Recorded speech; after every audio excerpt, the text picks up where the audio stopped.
Et si je vous disais que vous pouvez commencer à calmer votre anxiété dès aujourd'hui sans prendre un seul médicament?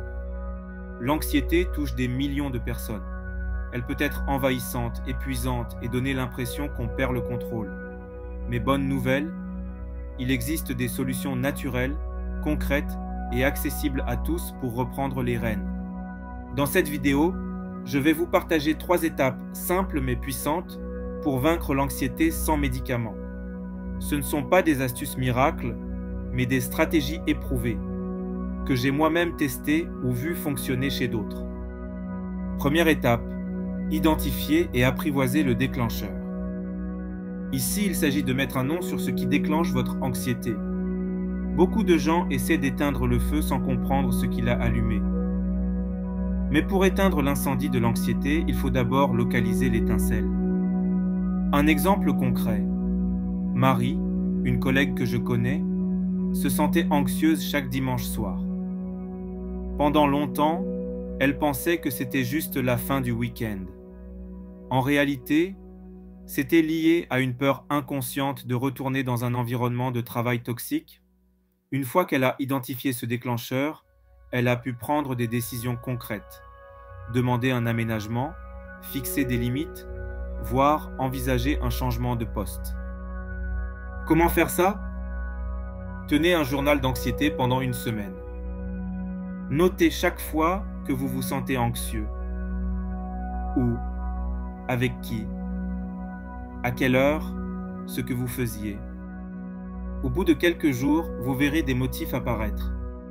Deuxième étape, apprendre à réguler son corps. L'anxiété est un phénomène autant physique que mental.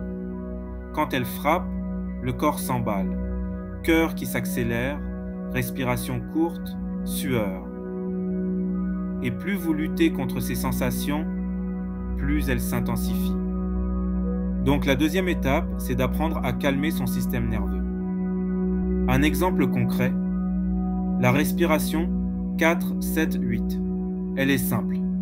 On inspire par le nez pendant 4 secondes, on bloque pendant 7 secondes, puis on expire lentement pendant 8 secondes. À répéter 4 fois. Ça peut paraître simpliste, mais ça marche.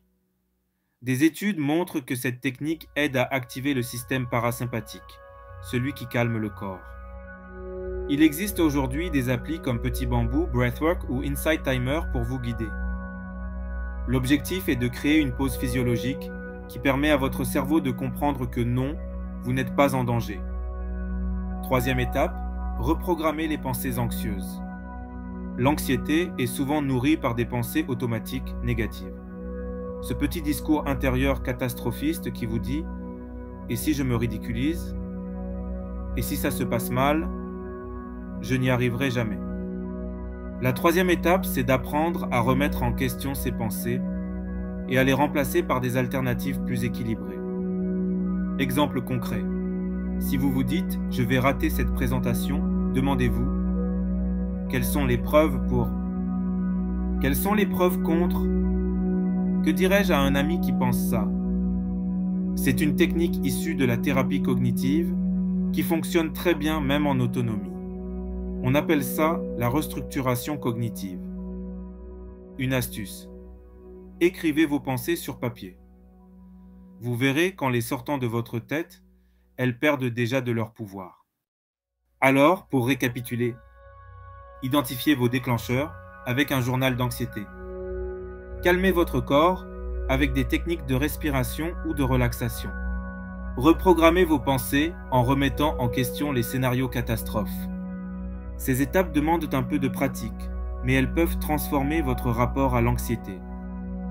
Si cette vidéo vous a aidé, pensez à laisser un like, vous abonner à la chaîne et partager en commentaire. Quelle est la chose que vous allez tester dès aujourd'hui? Prenez soin de vous, vous n'êtes pas seul,